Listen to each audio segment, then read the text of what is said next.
우리가 믿는 하나님은 영의 아버지가 되십니다. 성경은 하나님이 우리의 영의 아버지라는 말씀이 무수하게 많이 나옵니다. 이 내용을 다 우리 찾아 읽을 수는 없고, 대표적으로 시편 89편 26절의 말씀 보면, 그가 내게 부르기를 주는 나의 아버지시요 나의 하나님이시요 나의 구원의 바위시라 하리로다, 이렇게 말씀하셨고, 예수님이 이 땅에 오셔서 처음으로 가르치신 말씀 가운데 마태복음 6장 8절에 무슨 말씀이 나온가 하면 하나님 너희 아버지께서 아시느니라, 이런 말씀이 나오죠. 주님이 기도할 때 또 모든 행동을 할 때 이방인들과 같이 본받지 말라는 거예요. 그러면서 너희가 기도할 때 하나님께서 다 아신다, 그 하나님이 너희 아버지다 라고 말씀하셨어요. 세상이 알지 못한, 눈에 보이지도 아니하여서 어떤 사람은 하나님의 존재를 부정하고 봤냐 이러한 하나님, 있는 것을 없다고 부인한다고 해서 존재하신 그분이 없는 것이 아닙니다. 믿지 아니한 그 사람만 손해가 되는 거죠.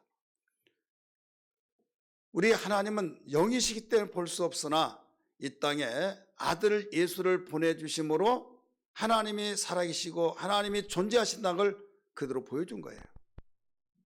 내가 그 아버지를 보지 못했지만 그 아버지의 아들을 만나서 친구가 되었다고 한다면 그 아버지 존재를 인정할 수밖에 없잖아요. 왜? 하늘에서 툭 떨어져 나온 것이 아니라 아버지에게서 났기 때문에 그 사람은 그 아버지가 계시다는 걸 증명하고 있는 거예요. 그래서 예수님 말씀하시기를, 빌립이 아버지를 좀 보여주세요 했을 때, 빌립아 네가 나와 함께 그렇게 오래도록 같이 있으면서도 아버지를 보여달라고 하느냐? 아버지를 본 자는 나를 본 자고 아버지를 믿는 자는 나를 믿는 자다, 이렇게 말씀하셨어요. 그래서 하나님 아버지는 우리의 신앙의 대상입니다. 따라서 합시다. 신앙의 대상. 세상에 수많은 신들이 있다고 주장하고 자기들의 섬기는 신이 최고라고 말하고 하지만은 유일한 신은 나밖에 없다, 하나님이 가르쳐 주셨어요. 유일한 신은 나 여호와니라. 나 외에 다른 신을 내 앞에 두지 말라. 다른 신들을 두지 마라. 이건 뭐냐면, 존재는 유일한 하나님, 유일하신 신은 하나밖에 없는데 많은 사람이 자기가 섬기는 신이 있다고 주장하여서 이 땅에는 수억 가지의 신이 있다고 주장하며 섬기고 있다 이거죠. 그러나 너희들은 신이라고 해서 너희 신들을 섬기고 있지만은 그 신이 아니다 이거예요. 왜 아니냐? 신은 첫째로 스스로 이상에 계시고 영존하고 어디든지 안위 계신 데 없이 바로 무소부재하시고 영원한 존재가 되어야 된다 이거죠. 죽지 않는다 이거예요. 어디든지 안위 계신 데 없이 다 계신다 이거죠. 그런데 수억의 신이 있다고 하는 그 신들은 죽고 무덤이 있어서 역사의 한 페이지만 남는 거예요. 이것은 좋은 사람, 또 어떤 계몽운동 하면서 마음을 비우고 마음의 평안을 찾는 그런 일을 해서 추앙을 받아서 신적 존재와 같이 많은 사람이 우리의 신입니다 해서 신은 되었을지 모를지라도 존재적인 측면에서 신이 아니에요. 그래서 택한 이스라엘 백성에게 너희는 나 외에 다른 신들을 네 앞에 두지 말지니라 선포했어요. 그래서 세상에 많은 사람들이 신이라고 하는 그 신을 섬긴 것을 우상이라 라고 말씀하고 있어요. 여러분, 평등법이 제정이 되면은 이 말을 못해요. 하면 순교 각오를 해야만 됩니다. 왜? 속에서 거부 반응이 일어나거든요. 너희들만 신이냐? 우리가 섬기는 신이다 했을 때 평등하지 않다는 거죠. 그래서 성경적이 아니기 때문에 반대하는 거죠. 사도행전 4장 12절에 말씀하시기를 천하에 다른 이름을 구원할 이름을 주신 일이 없다 하시면서 예수 그리스도만이 우리의 구원할 신이요 오 예수 그리스도만이 우리에게 구원의 이름으로 하나님이 주신 만큼 그 이름 위에는 어떤 구원자의 이름이 없다 이거죠.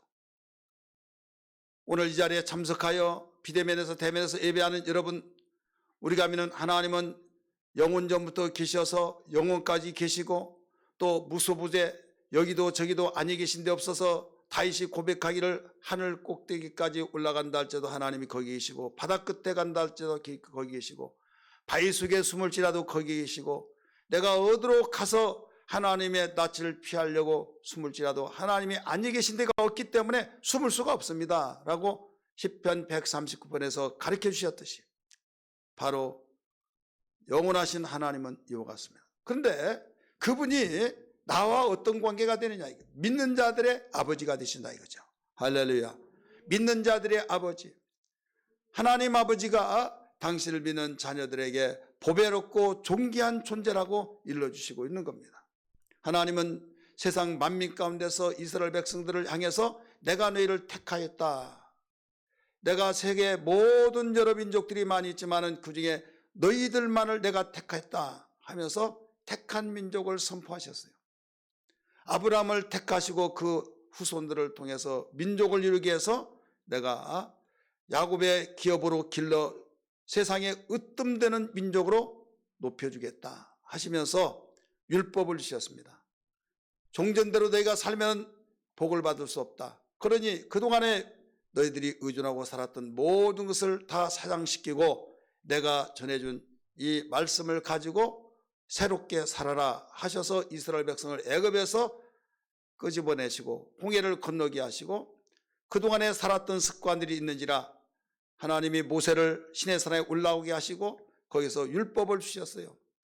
그 율법을 낭독하게 하시고 그 율법대로 살아라 하셔서 항상 번역기는 힘들죠. 지금 출애굽 1세들은 애굽에서 430년 동안 살면서 애굽 문화를 가지고 살았어요. 애굽 사람이 섬기는 하늘의 그 신, 땅의 신, 또 물신 할 것 없이 하늘의 태양신을 섬겼습니다. 또 땅에서는 이 우신을 섬겼습니다. 송아지를 섬겼고 또 뱀을 섬기고, 그래서 이 애굽의 상형목자에 반드시 세 가지의 그 존재들이 나타납니다. 태양, 또 뱀, 소. 그래서 그들이 섬기는 세 가지 신이 있어요. 그러니까 그들이 섬긴 거하고 이스라엘 백성은 무슨 관련이 있느냐? 관련이 있죠. 그곳에서 430년 동안 살다 보니 그 문화를 답습해서 그들이 섬기는 신도 이제 이름만 바꿔가지고 하나님으로 둔갑이 되는 거죠. 그렇기 때문에 너희들은 그렇게 살지 말아라 하면서 모든 것을 다 사장시키고, 하나님이 이미 말씀드렸던 것처럼 시내산에 올라오라고 하시면서 주신 말씀이 곧 율법인데 이 율법을 낭독하라, 그리고 이대로 살아라 이거죠. 그러다 보니까 전에 습관이, 애굽에서 살았던 습관이 너무 무르익고 1, 2년이 아니라 수백 년이 된 가운데서 자연스러웠는데 하나님이 낭독해 주신 말씀을 가지고 살다 보니 어설프고 부자연스럽고 너무 힘든 거예요. 그러지만은 반복 계속 반복하고, 그래서 결국 오늘날 이스라엘 백성들은 모든 율법을 다 통째로 이어버리는 상황 속에서 이스라엘 문화는 하나님 문화요, 율법의 생활이 그 율법의 문화가 이스라엘 민족의 문화입니다. 왜 그런가 하면 하나님이 주실 땅에 가나안 민족이 우상을 섬겨서 똑같은 그 사람도 하나님의 형상으로 지음받은 사람인데 왜 그들을 물리쳐버리고 하나님이 아브라함 자손 이스라엘 백성에게 그 땅을 주신다고 약속하시느냐? 어떻게 보면 불공평한 것 같죠. 왜 그들이 조상적부터 수천 년 동안 살아왔던 땅에 그들을 다 없애버리고 밀어내고, 이름도 어디에 출처도 잘 알지 못하고 유대인들만 우리는 아브라함의 자손이다 하면서 민족을 잃은 그들에게 그 땅을 주신다고 했느냐 이거예요. 우상을 섬겨서 더 이상 가능성이 없다는 거죠. 그래서 그들을 밀어내고 그 땅에 씹어놓은 거예요.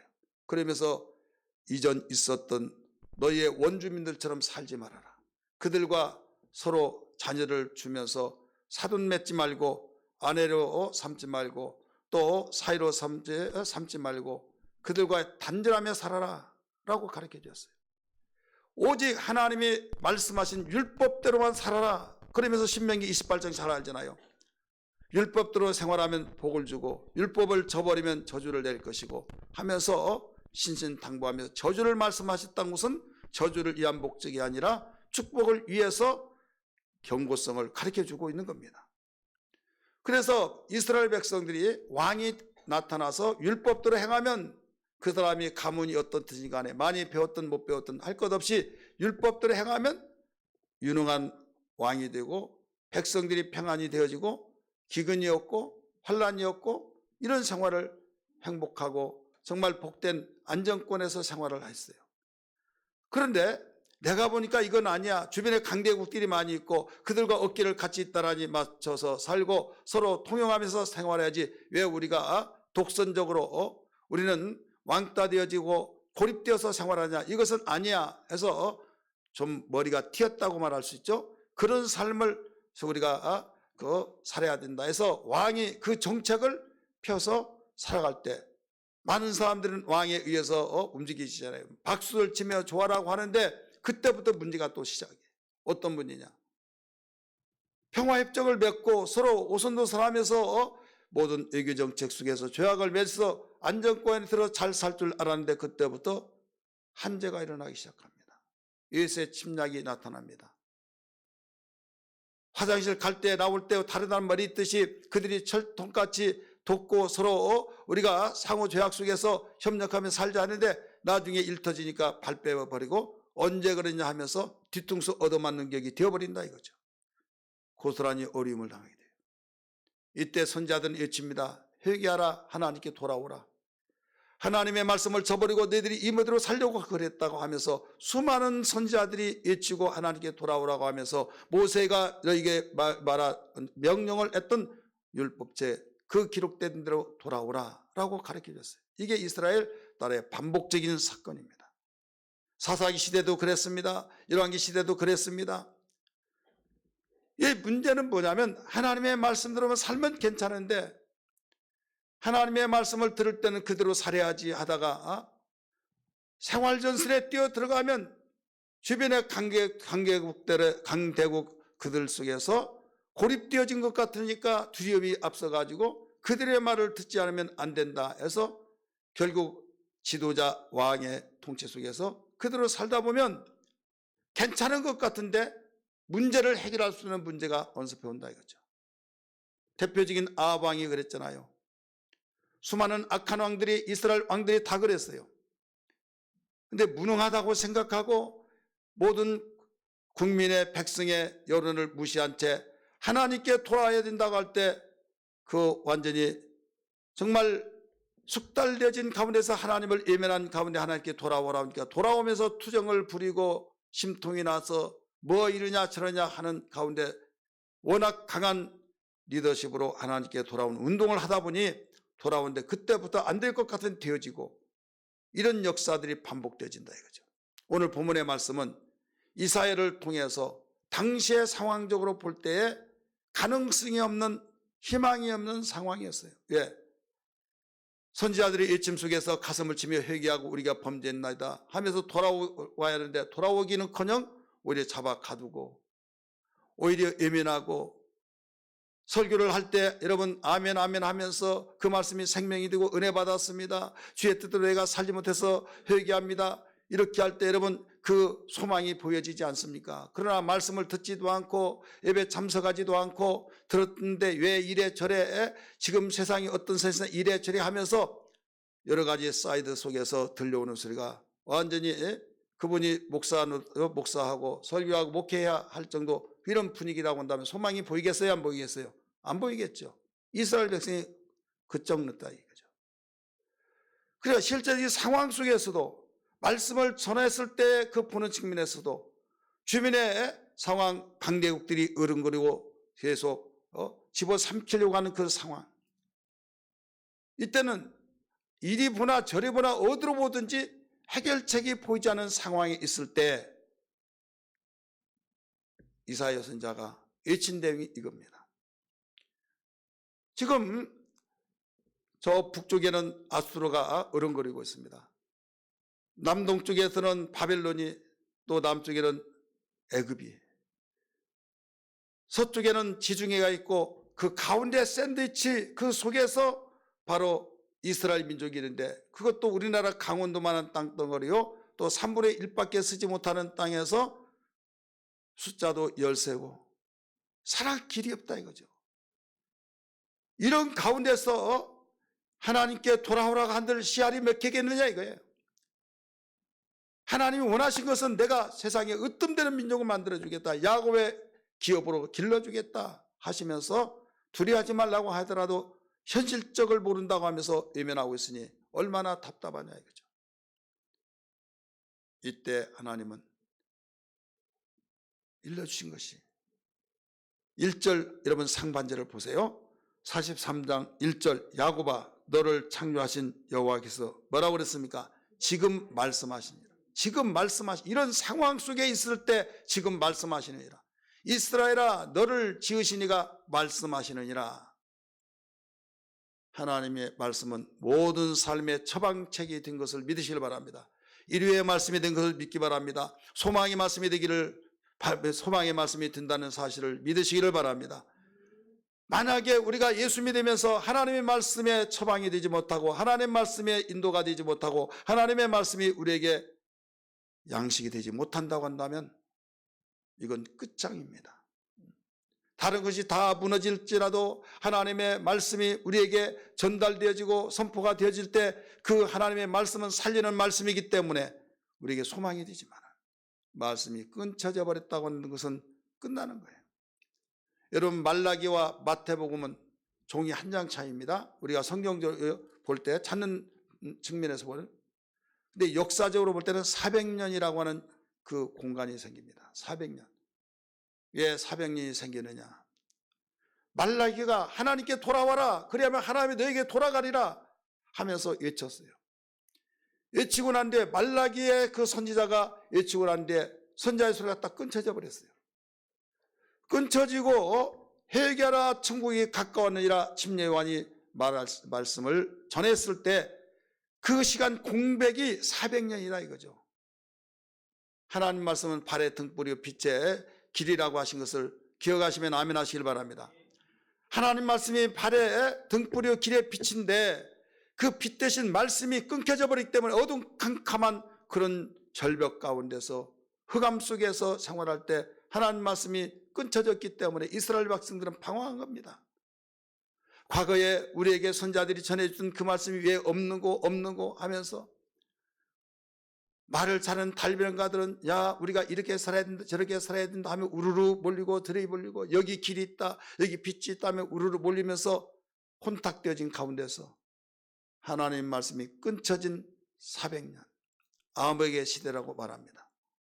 이때 그들이 철저하게 느껴진 것이 하나님 말씀의 소리를 듣지 못한 것이 얼마나 아쉽고 애통하며 과거에 듣지 못했다 할지라도 순종하지 않았다 할지라도 하나님 말씀을 들려줄 때 전해주는 그 선자의 소리가 있었을 때 행복했다고 하면서 그 하나님 말씀을 듣기만 하면 이제 순종하리라. 근데 들려지지 않은 것이 1년이나 400년까지 갔다니까요.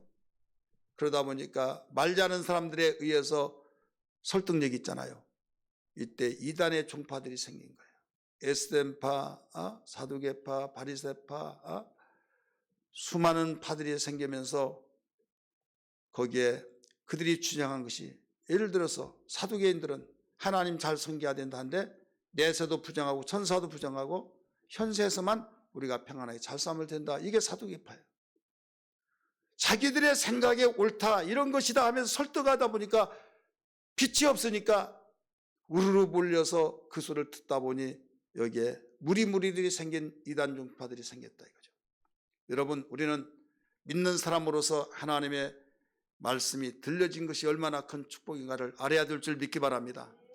하나님 말씀을 나에게 주시옵소서 들려지게 하여 주옵소서. 우리는 이 고백을 진실한 마음속에서 해야 될 줄 믿습니다.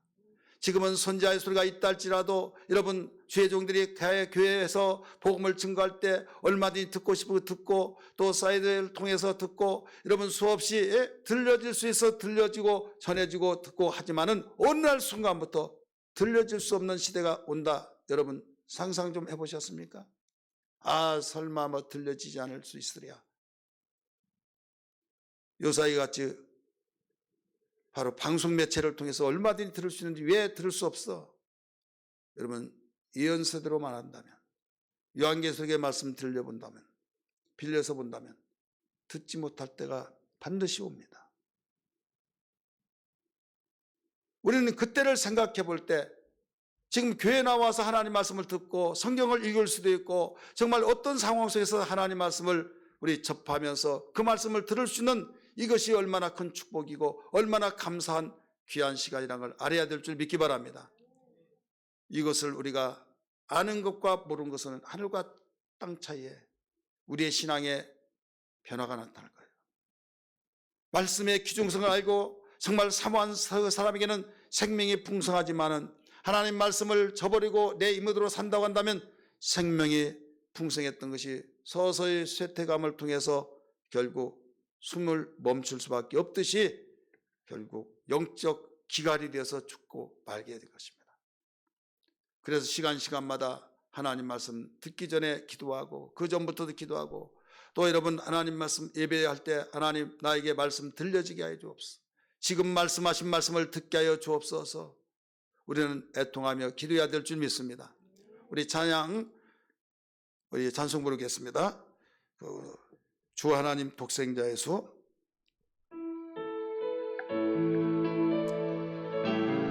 박수심의 1절만 부르겠습니다.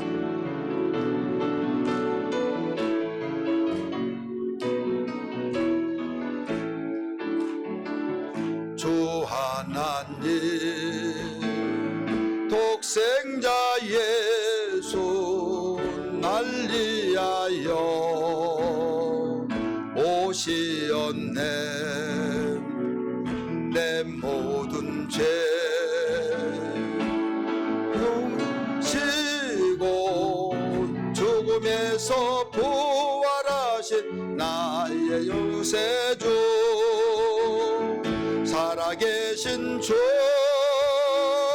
나의 참된 양왕 걱정 근심 전혀 없네.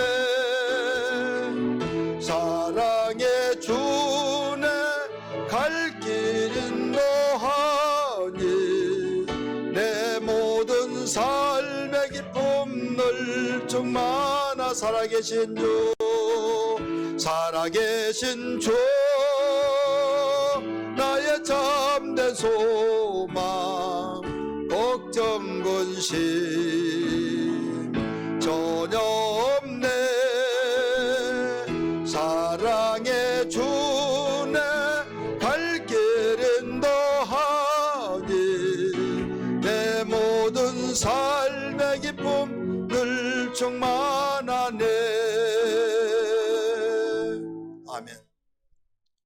우리 하나님은 아버지가 되시고 영원히 살아계신 바로 영존하신 아버지인 것을 다시 한번 믿기 바랍니다. 그분이 사랑하셔서 누구를 보내시느냐? 독생자를 보내주셨어요. 예수님이 죽고 부활 승천하셔서 성령을 보내시기까지, 그래서 눈에 보이지 않지만 내 안에 성령이 계셔서 나와 영원히 함께 계신다라고 한 그 고백을 통하여서 우리는 믿음으로 살아가는 것이 정상적인 믿음인 것을 믿기 바랍니다. 구약시대 때의 신앙생활, 신약시대 때의 신앙생활, 여러분 섬기는 대상은 똑같아요. 똑같은데 한 가지 알아야 할 것은 우리는 모든 삶 속에서 신앙에 섬기는 대상도 똑같고 섬기는 방법이 우리는 더 폭넓게 구약시대 때는 예루살렘 성전에 와서만 섬겼습니다. 제사를 통해서. 신약시대 때는 예수님이 영원한 화목제물이 되어주셔서 그분을 믿음으로 예수님이 우리와 함께 계시고 내가 하나님과 함께 있고 그래서 성령이 우리의 마음속에 계셔서 어디에서든지 하나님을 섬기고 찬양할 수 있고 있는데, 한 가지 중요한 것은 구약에서도 모였을 때 바로 하나님을 더욱 힘있게 불붙여 나가며 섬겼듯이 오늘날 주님의 피값으로 세운 교회가 있는데 교회에 모여서 우리는 그동안 6일 교회라고 하는 세상에서 생활할 때 흩어진 교회라고 말하고 있잖아요. 거기에서 신앙생활하며 또 일터에서 일하면서 우리의 삶의 근본적인 목적은 무엇을 먹든지 마시든지 주의 영광을 위해서 살 때에 여기에서 분명히 나의 직장 생활에 사업 현장이에요. 내가 모든 사회생활을 하는데 나의 삶의 의식에서는 주를 위하여서 산다. 이런 고백. 우리는 사나 죽으나 무엇을 먹든지 마시니 주의 영광을 위해서 산다고 하는 그 의식 속에서, 그 목적 속에서 우리가 생활할 때 실제적인 삶의 모든 의도는 우리의 구약시대보다 더 신약시대가 광범위하면서도 더 우리는 쉬운 것 같으면서도 더 어렵다는 걸 알아야만 됩니다. 구약시대는 새까맣게 머리가 검정 아무것도 없는 텅텅 비어있는 것 같음에도 불구하고 제사 드릴 때 와서 제사만 드리면 되는 거예요. 속에서 부하가 치매로 오더라도 끙끙거리면서 절제하고 행위만 저지르지 않으면 그는 죄 없는 거예요. 근데 신약시대는 어떻습니까? 주님이 말씀하셨잖아요. 너희가 살인하지 말라. 말을 들었다. 그러나 나는 너에게 말한다. 미워한 자는 이미 살인한 자요. 간음하지 말라는 말을 들었거니와 이미 음욕을 품는 자는 간했느니라. 탐심을 갖는 자는 이미 도둑질했느니라. 여러분, 어느 것이 더 쉽고 어느 것이 어렵겠습니까? 더 우리는 쉬운 것 같으면서 어렵다 이거죠. 이런 시대를 살고 있을 때 가장 우리는 친밀감 속에서 정말 제대로 신앙생활할 것은 하나님이 우리와 함께 계셔서 내 안에 계셔서 진리의 말씀을 생각나게 하시고 진리의 말씀을 가르쳐 주시고 진리의 말씀들의 인도를 받을 때 우리의 머리에서 가슴까지 온몸에 하나님으로 말씀이 가득 채워지고 말씀의 통치를 받고 지배를 받을 때 우리의 영역은 하나님의 영역이 되어진 것을 믿으시길 바랍니다. 우리의 마음의 영역 속에서 하나님이 차지한 영역이 100% 되어진 사람과 10% 된 사람하고 50% 되어진 사람하고는 여러분 상황이 달라지고 변화가 달라집니다. 하나님이 원하신 것은 온전하게 이 말씀을 하고 있어요. 우리의 영역 속에, 우리의 생각과 마음의 영역 속에 성령이 임재하셔서 성령께서 일한 것을 온전하게 일한 것을 100% 일하기를 원하고 있습니다. 어떻게 이것이 가능하냐? 깨어있는 생활, 오직 성령으로 충만할 때, 그래서 술 취하지 말라 이런 방탕의신이 오직 성령의 충만을 받으라라고 말씀하고 있어요. 교회는 나올지라도 우리가 생각이 다른 데 있고 하나님 말씀을 내가 통치를 받지 않고 말씀에 묵상하지 않냐고 내 이모들을 생각하다가 교회에 나오면 여러분 안 나온 것보다는 100번 낫지만은 이왕의 신앙생활 제대로 할 바에 어떻게 하느냐? 마음도 온전하고 행위도 온전하고 마음을 다하고 성품을 다하고 뜻을 다해서 주 하나님을 사랑하고 섬기는 그 마음이, 하나님은 외모를 본 것이 아니라 중심을 보신다고 했잖아요. 사람은 외모를 보지만 하나님은 중심을 보시기 때문에 중심을 보실 때 네가 나를 사랑하고 내가 너에게 말씀을 주의 종을 내 종을 통해서 전해진 그 말씀들을 내가 준 성경을 통해서 너희가 읽고 묵상한 그 모든 말씀의 통치를 말씀의 지배를 받고 생활한 것이 얼마만큼 있느냐 이걸 측정하신다는 걸 알아야만 됩니다. 측정하면 하나님 말씀에 의해서 우리가 움직여진다 이거죠. 하나님의 말씀에 의해서 움직여진 거예요. 내 자신에서 움직여진 것이 아니라 여러분 공중에 올라갈수록 바람에 의해서 움직여집니다. 바람의 힘이 강하기 때문에 내가 움직이지 않으려고 하지만 움직여질 때 여기에 어떤 영향이 더 강하냐 이거죠. 마찬가지예요. 성령으로 충만하면 하나님의 말씀이 나를 움직여지고 하나님의 말씀이 나를 지배하고 통치하셔서 영의 사람이 되어 하나님이 강권적으로 그를 인도하시고 이끌으시고 밀어주셔서 세상이 알지 못하고 세상이 알지 못한 비밀의 사람이 되어진 것을 믿으시길 바랍니다. 여기까지 하나님 원하시기 위해서 이런 삶이 되어지기 위해서 성령을 보내주신 겁니다. 사랑하는 성도들이요, 우리는 구약의 성도들이 섬겼던 하나님, 우리는 그분을 영의 아버지로 모시고 생활하면서 독생자 예수를 통하여서 정말로 구주로 영접하여서 믿음의 대상이 되고 하나님 아버지를 섬김의 대상으로 성령은 우리와 함께 계셔서 우리는 어떤 가운데서도 두려워하지 않고 놀라지 않고 강하고 담대하게 생활하여 어려운 환경, 살기 힘든 세상 탓하지 않냐고 감사와 찬송으로 이기며 살아간다는 것을 알아야 될 줄 믿기 바랍니다. 여러분, 우리는 기도할 때도 어려운 세상, 힘든 세상 아무것도 어렵지 않게 도와주시고 여러분 그 기도도 해야겠지만은 그보다 더 먼저 기도할 것이 있어요. 대부분 사람들은 기도할 때 이제 그런 기도를 합니다.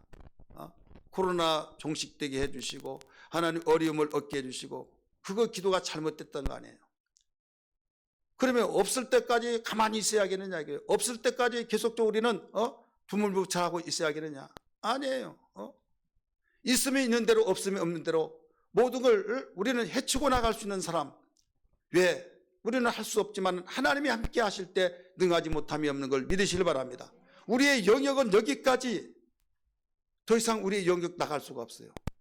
여기는 하나님의 영역, 하나님의 영역 속에 움직여지면서 오늘 여러분 이전의 말씀 보니까 내가 물가에 갈 때, 내가 강을 건널 때 함께 할 것이고, 내가 너여 불에 갈 때도, 불에 던질 때도 타지 않고 건져낼 것이며 말씀하고 있잖아요. 우리 같이 읽을까요? 시작. 내가 물 가운데 지날 때 내가 너와 함께 할 것이라. 강을 건널 때 물이 너를 침몰하지 못할 것이며, 내가 불 가운데로 지나갈 때 타지도 아니할 것이요 불꽃이 너를 사르지 못하리니.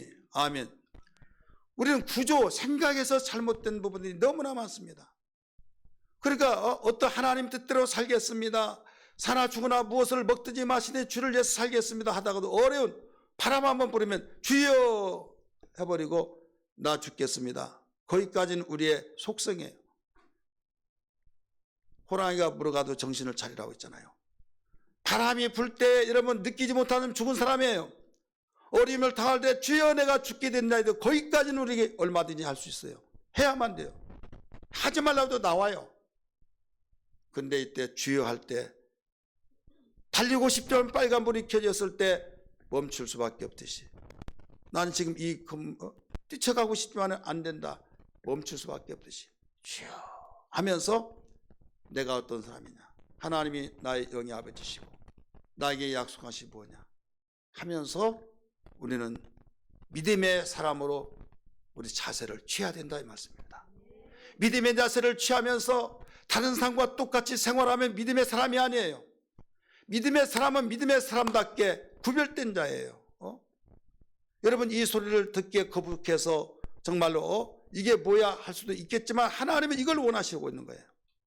지금 오늘 본문의 말씀 보면 상황이 어렵습니다. 강대국들이 지금 침략하기 위해서 으름거리고 있습니다. 하나님 말씀을 듣지 않습니다. 하나님 말씀 회개했으면 정말 회개하면 돌이켜서 하나님이 함께 하시겠다고 하지만은 그럼에도 불구하고 하나님이 내가 누군 줄 아느냐. 1절 초반절에 뭐라고 했습니까? 야곱아 너를 창조하신 여호와께서 지금 말씀하시니라. 이스라엘아 너를 지으시니가 말씀하시니라 하면서 두려워하지 말고 네가 해야 할 일을 하라는 것입니다. 따라서 합시다. 두려워하지 말고 행할 것을 행하라. 그래서 이스라엘 백성이 두려워해서는 안 되려야 된다는 것, 두려워하지 말아야 할 것을 일러주신 거예요. 그럼 어떻게 두려운데 안 두려워야 하겠습니까? 두려울 수밖에 없는 상황 속에서 두려워하면 안 된 이유를 오늘 본문에서 가르쳐 준 거예요. 첫 번째가 하나님의 불변의 사랑 때문에 그렇습니다. 하나님 그분이 우리의 영의 아버지신데 그분이 우리를 향해서 변치 않는 사랑으로 우리를 항상 대해주시기 때문에 절대 두려워하지 말아라 이거예요. 하나님은 절대 변치 않는 사랑으로 우리를 접근하시고 계신 걸 믿기 바랍니다. 1절 상반절에 이런 보시기 바랍니다. 그 1절 너를 지으시니가 말씀하시니라. 너는 뭐라고 했습니까? 두려워하지 말라. 내가 너를 구속하였고.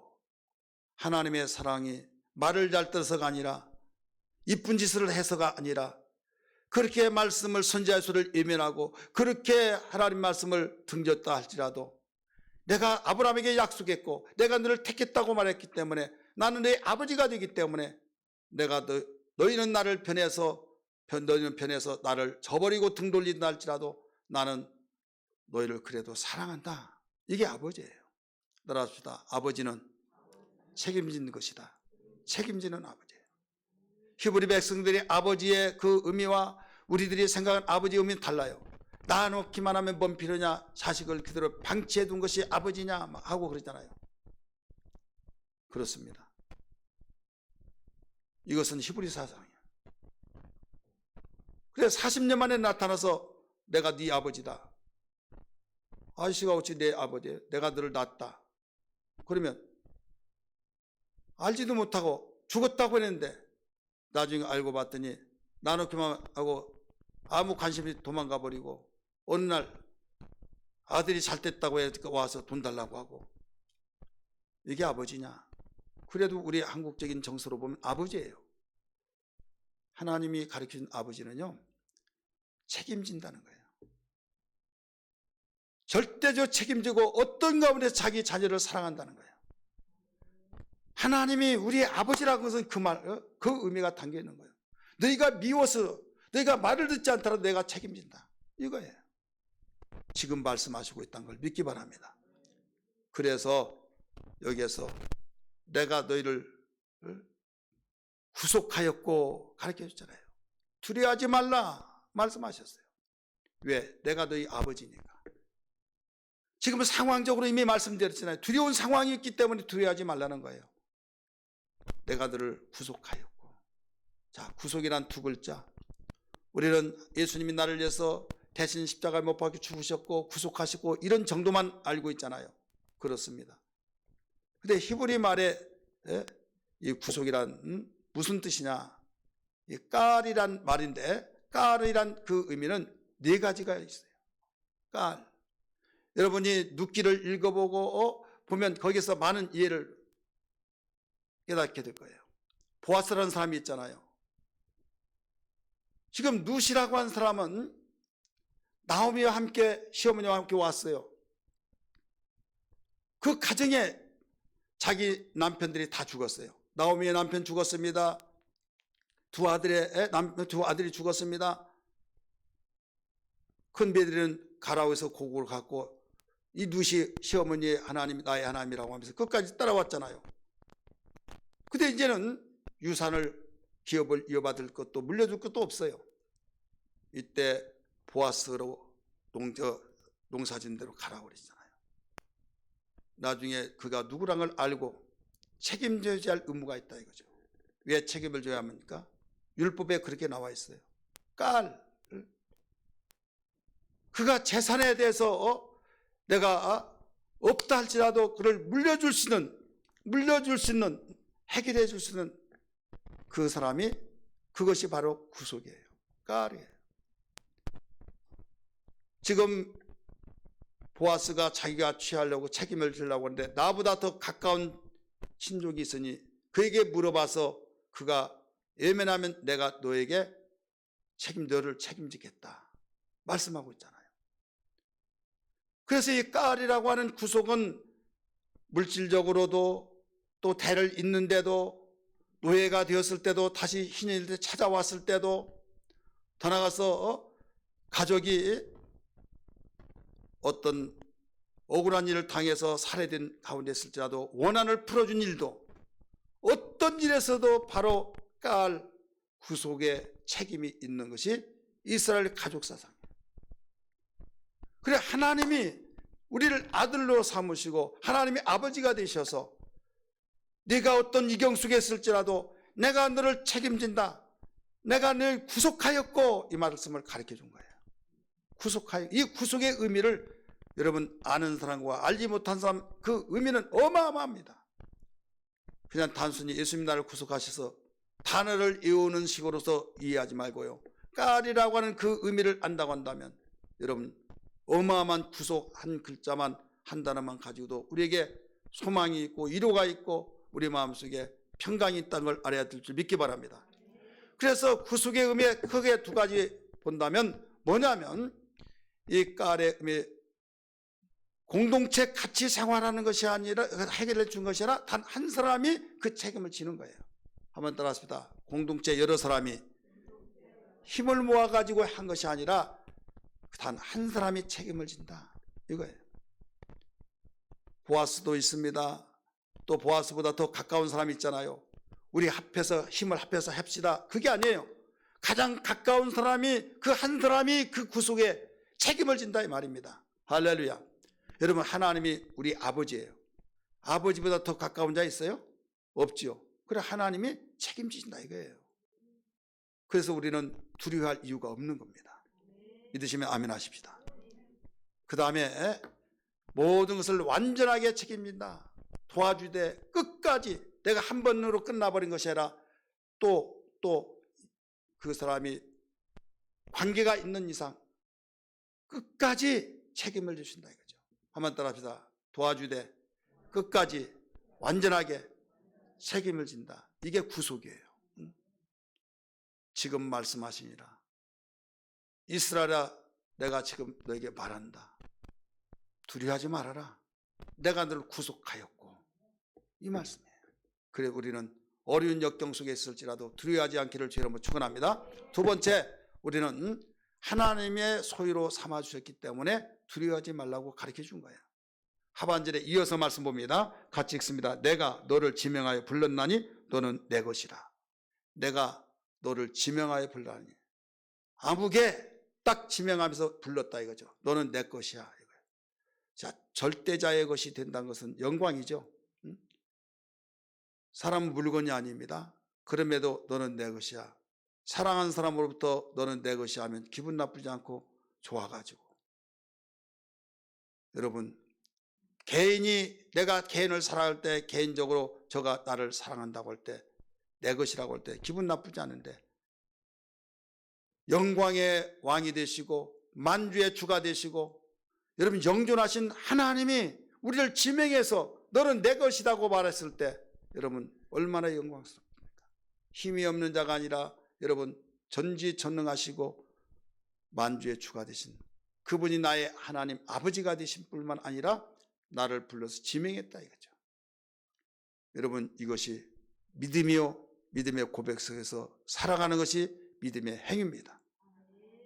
말로만 믿습니다 하고 어떤 어려운 일을 당하면 그 어려움 때문에 나는 못하겠습니다 하면서 내가 평안할 때 내가 여건이 되어지면 이것은 믿음이 아니에요. 믿음이라는 것은 하나님의 약속을 믿고 믿음으로 살아가는 겁니다. 이런 신앙 되기를 주의 이름으로 축원합니다. 그래서 전천후의 신앙이 되어야만 됩니다. 우리는 지금 평안하면 모든 걸 다 할 수 있을 것 같죠? 절대 그렇지 않습니다. 현재 못하면 앞으로도 못해요. 지금 내가 어떤 삶을 살지라도 그 현주소 그때 지금 이 시간에 우리가 행할 수 있는 그 사람이 좋은 일이든 안 좋은 일이든 모든 걸 뚫어가고 풀어가고 열어가고 행할 수 있는 거예요. 그래서 믿음은 현재입니다. 과거 내가 이런 믿음 생활했다 이런 믿음 했다 할지라도 현재 내가 무너지고 아무것도 아니면 그 나의 역사의 개인 신앙의 역사는 들지언정 여러분 현재 믿음이 들 수가 없는 거예요. 그래서 하나님 나의 현재 믿음이 살아있는 믿음 되게 하여 주옵소서. 뜨거운 믿음이 되게 하여 주시고 이 시대는 두렵고 험하고 정말로 살기 어려운 시대인 걸 분명히 우리에게 보여지고 직면하고 있습니다. 하지만은 이런 가운데 내 신앙이 주저앉거나 무서워서 벌벌 떨면서 나의 신앙이 모든 것이 폭망이 되지 않게 하여 주시고 더 하나님 내 신앙이 살아있고 생명력 있는 검증되는 신앙이 되게 하여 주옵소서. 할렐루야. 이런 신앙 되기를 주의 이름으로 축원합니다. 그래서 우리 하나님께서는 이런 것들을 다 보시기 때문에 왜 하나님의 말씀의 영역 속에서 움직여 나갈 때 여러분 얼마나 기특하겠어요. 철 들을 때 얼마나 이뻐요. 얼마나 보배스러워요. 그래서 4절 말씀이 나온 거예요. 4절 말씀 다시 한번 봅니다. 4절 말씀 시작. 네가 내 눈에 보배롭고 존귀하며 내가 너를 사랑하였은저. 할렐루야. 그래서 이경에 당할 때 너희들이 정말로 처참하게 이경 속에 빠질 때 너희를 대신해서 너희 생명을 대신해서 내가 모든 걸 일처리해 줄게. 보세 뒤에 내가 네 대신 사람들을 내어주며 백성들이 네 대신을 대신하리라. 생명을 대신하리니. 아브라함이 이삭을 바쳤을 때 하나님께서 얼마나 기특하고 정말 감동적인지라 그만둬라 칼을 멈춰라 하면서 뒤를 쳐잡아라. 봤더니 숲풀의 양이 거기에 걸려서 꼼짝달싹 못했을 때 이삭을 대신해서 제물이 되어진 걸 믿으시면 아멘 하시 바랍니다. 다른 사람을 생명을 대신해서 너희를 보호하겠다. 세 번째는 하나님이 함께 하시기 때문에 우리는 두려워하지 말 것을 촉구하고 계신 겁니다. 이미 말씀드렸습니다. 읽었습니다. 2절 3절에서 물 가운데 지나갈 때 여러분 요단강 지나갈 때 얼마나 두렵겠어요. 그러나 하나님이 양쪽의 불을 끊어놓고 길 만들어 놓고 걸어가게 만들었던 여호수아 시대에 있었던 그 사건을 연상시키면서 너희가 앞으로도 어떤 물 가운데 있을지라도 내가 너희들 침몰하지 못하도록 함께하겠다. 내가 불 가운데 지날 때도 타지 않을 것이다. 다니엘 세 친구를 통해서 여러분 보여주었잖아요. 불꽃이 너를 사지 못할 것이다 하시면서 듣기 좋은 말이 아니라 이 세상에는 불로 너희를 태우고 물로 너희가 침몰되어지고 수많은 역경들이 오고 수많은 정말로 일들이 시한폭탄처럼 기다리고 있고 어느 순간에 알지 못한 이런 일들이 닥쳐올 때가 있을 터인데 두려워하지 말아라. 괜히 말로만 두려워하지 말라고 말한 것이 아니라 내가 너를 구속했기 때문이다. 내가 너를 구속했고 너는 내가 삼았다 내 것이다. 내가 너와 함께하기 때문이다. 내가 누구라고 말했습니까? 내가 하는 것은 그분은 내가 너희 아버지라 이거죠. 남도 정말 의리가 있다고 한다면 정말 심서 일한데 아버지가 자녀를 위해서 여러분 모든 것을 못할 것이 뭐가 있습니까? 힘 있는 아버지가 자녀를 위해서 못할 것이 뭐가 있습니까? 우리는 이 믿음이 필요합니다. 좋은 환경이 필요한 것, 이보다 더 좋은 환경이 주어진다고 한다면 좋은 환경 때문에 그동안에 내가 쉬지 못하고 그동안의 어려움 때문에 내가 정말로 절망 찾을 수 있으니까 나 좀 쉬었다 해야겠다 하다 보면 그 쉰 것이 나중에 느슨해져 가지고 안착되어 버리면 일어나지도 못해요. 현재 우리는 어떤 상황 속에 있을지라도 앞으로 어떤 좋은 일이든 안 좋은 일은 상관없이 우리는 우리의 해야 할 일이 뭐냐면 믿음은 중단하자고 행진해야 될 줄 믿습니다. 그러기 위해서는 우리의 마음속에 강하고 담대한 믿음이 있어요. 하나님이 우리의 아버지가 되시고 우리를 무엇보다도 정말로 구속하셨고 책임져 주신 하나님, 그분이 우리 아버지인데 너는 내 것이다 지명해서 불렀고 어떤 가운데 있을 때 내가 너와 함께 할 것이다 가르쳐 줬잖아요. 이 사실은 너무나 중요한지라 우리 주님이 이 세상에 마지막 계시면서 부활 승천하시 직전에 볼지어다 내가 세상 끝날까지 내가 너희와 함께 있으리라 하시고 하늘로 올라가신 것을 믿으시기를 바랍니다. 다른 건 남겨주지 않았어요. 제자들에게 금덩어리를 아무리 잘라 쓰더라도 길어나고 얼마든지 할 수 있지만 그런 금덩어리 남겨주지 않았습니다. 내가 너희와 함께 있을 것이다. 그 믿음 가지고 살아갔어요. 오늘 여러분, 우리는 믿음이 이론이 아닙니다. 믿음은 실제적인 우리에게 능력이 되어야 될 줄 믿습니다. 여러분을 위협하고는 강을 건너지 못하게 그럼 위험하는 물이 무엇입니까? 여러분을 살아도록 정말로 불꽃이 무엇입니까? 여러분의 삶 속에서 어떤 것들이 나를 중단하고 웅크려지게 만들고 발걸음도 멈추게 만들고 나는 못한다고 하면서 무서 벌벌 떨게 만든 것이 무엇입니까? 여러분의 환경과 여러분의 처하고 있는 입장이 각각 다를지라도 여러분 관계 없습니다. 하나님은 전능하시고 그분이 우리의 영의 아버지가 되시고 우리를 구속하셨고 너는 내 것이라고 지명해서 불렀고 우리와 함께 하신다고 그 약속은 불변하신 말씀으로 우리에게 지금도 계속 말씀하시고 있습니다. 지금 말씀하시니라 말씀하고 있잖아요. 지금 말씀하시느니라. 이제부터 우리는 웅크리지 마시고 정말 나에게 어떤 좋은 환경만을 기다리지 마시고 계속적으로 믿음의 행진자가 되기를 강하고 담대한 행진자가 되어서 막힌 것이 뚫려지고 매인 것이 풀려지고 닫힌 것이 열려져서 귀로만 들었던 하나님이 나와 함께 계셔서 너희는 하나님의 선하심을 맛보아 알지어다 하신 말씀처럼 이런 놀라운 경험자가 되기를 주의 이름으로 축원합니다. 할렐루야. 나의 힘이 되신 여호와 우리 찬송 부르겠습니다.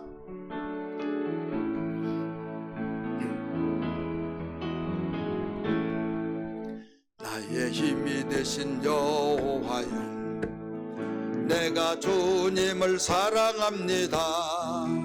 주는 나의 반석이시며 나의 요새시라. 주는 나를 건지시는 나의 주 나의 하나님 나의 피할 바이시요 나의 방패시라. 나의 하나님 나의 하나님 구원의 뿌리시요 나의 산성이라. 나의 하나님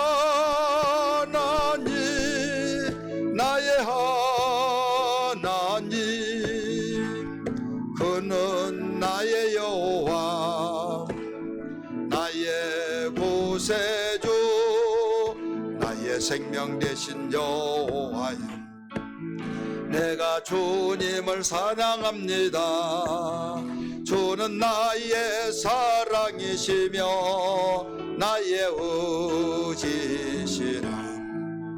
주는 나를 이끄시어 주의 길 인도하시며 나의 생의 목자 되시니 내가 따름이라.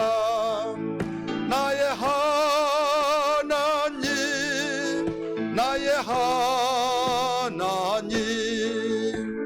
생명의 면류관으로 내게 씌우소서. 나의 하나님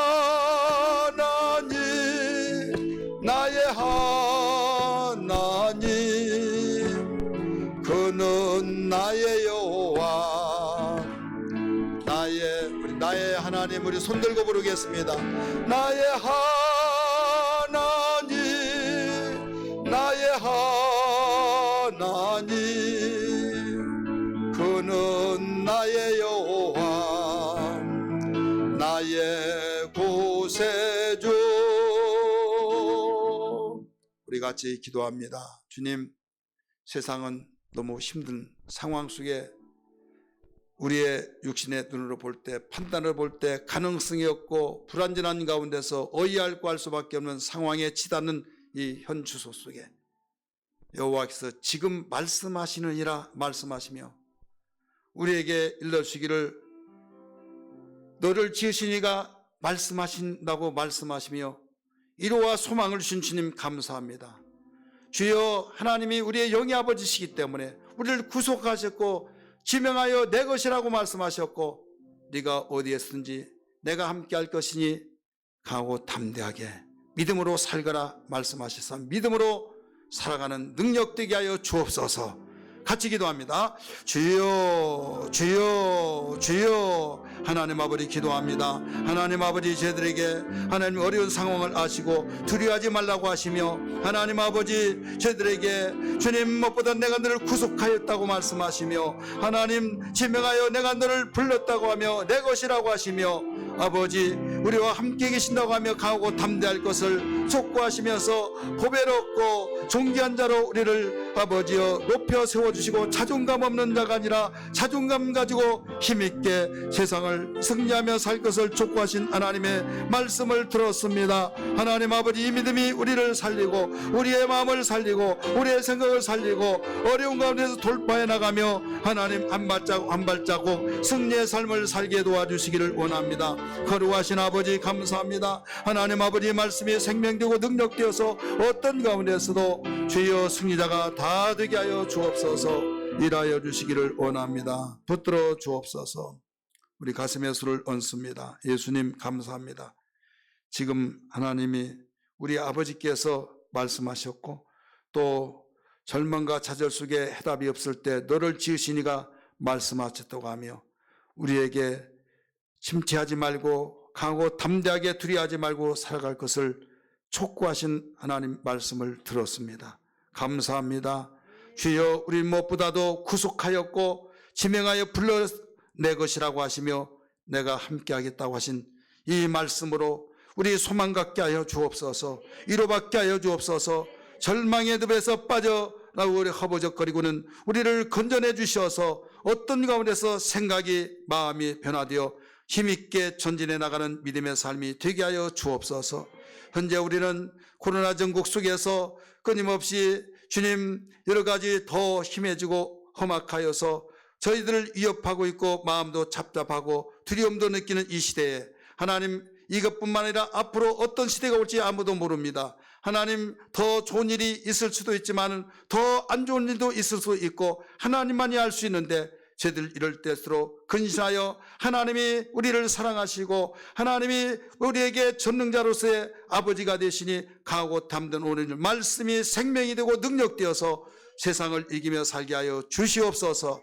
두려워하지 않게 하여 주옵소서. 강하고 담대함으로 살게 하여 주셔서 주여, 해를 받지 않도록 2절 3절에서 가르쳐 주셨사오니 믿음으로 고백할 때마다 믿음대로 되어지게 하여 주시옵소서. 감사합니다. 우리 성도들을 기억하시고 하나님 가슴속에 손을 얹은 증거의 손이 되게 하시고 능력의 손길이 되어주셔서 선하심을 맛보아 알라고 하신 간증이 풍성해지게 도와 주시옵소서. 비대면에서 대면에서 예배하는 모든 성도들에게 소망의 주 되신 예수님 이름 받들어 간절히 축복하고 기도하옵나이다. 아멘.